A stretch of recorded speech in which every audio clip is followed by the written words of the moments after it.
The old school building stood at the end of the dusty road, its white paint long faded into shades of gray. Every morning, children's laughter filled its hallways, their chatter echoing against the worn-out walls. But among all those cheerful voices, one child's silence stood out. Ayan's. He was 9, with eyes deeper than his age, and a heart that had learned to speak without words. Ayan had not spoken a word since he was 4. No one really knew why. Some said it was fear after losing his mother in an accident. Others thought he simply chose silence over speech. Whatever the reason, he carried his quietness like a secret he refused to share. Miss Hina, the new language teacher, noticed him on her very first day. While the other students shouted answers, Ayan sat in the corner, sketching shapes on his notebook. Birds without wings, trees without roots. His eyes followed every sound but never joined in.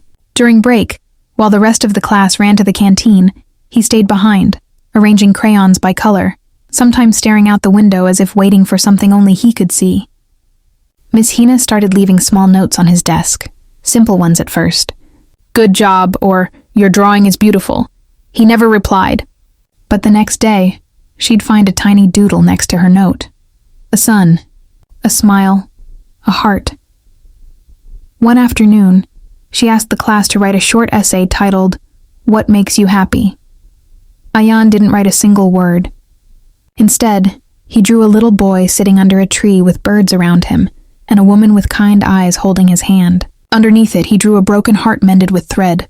Miss Hina felt something heavy stir in her chest. That evening, she called his father. The man's voice was tired, cracked. "He hasn't spoken since his mother died," he said softly. "We tried doctors, therapy, everything, but nothing helped."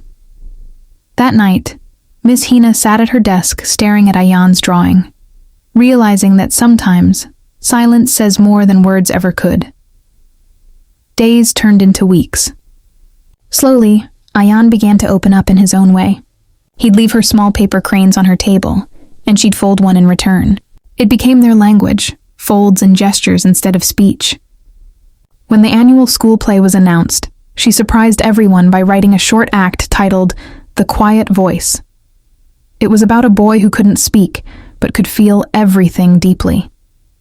When she asked Ayan if he'd like to play the lead role, he hesitated, eyes full of fear, but then nodded slowly. It was the first time he agreed to be seen. Rehearsals began, and the entire class supported him. They learned to communicate with him through gestures, drawings, and looks. For the first time, he wasn't the silent boy. He was the hero of the story. On the day of the play, the hall was packed. Parents, teachers, even the principal sat in eager silence. The lights dimmed. Ayan walked onto the stage, his small figure glowing under the spotlight. The play began, a story of a boy who lost his voice after his mother's death and found it again through love. Every expression Ayan made, every gesture, every movement, spoke more than words ever could. The audience watched in complete silence, spellbound. As the play neared its end, his character was supposed to whisper a single word. Ami.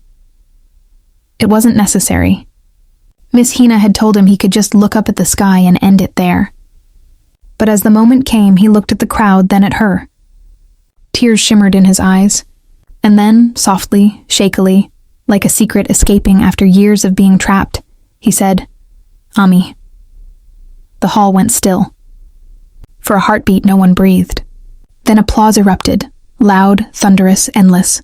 Miss Hina stood frozen, tears streaming down her face. Ayan smiled, and for the first time in years, it reached his eyes. After the play, his father rushed to him, kneeling, holding him tight.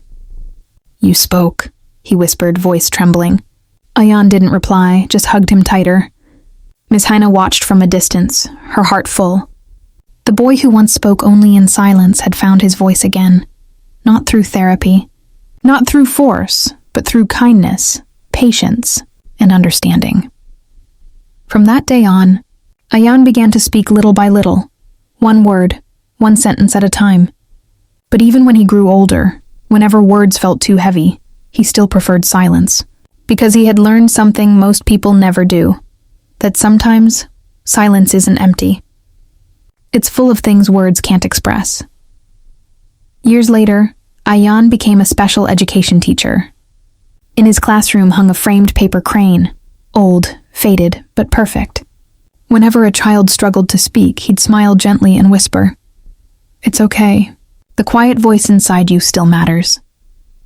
And just like that, another story, another heart, learned to be heard, even without sound.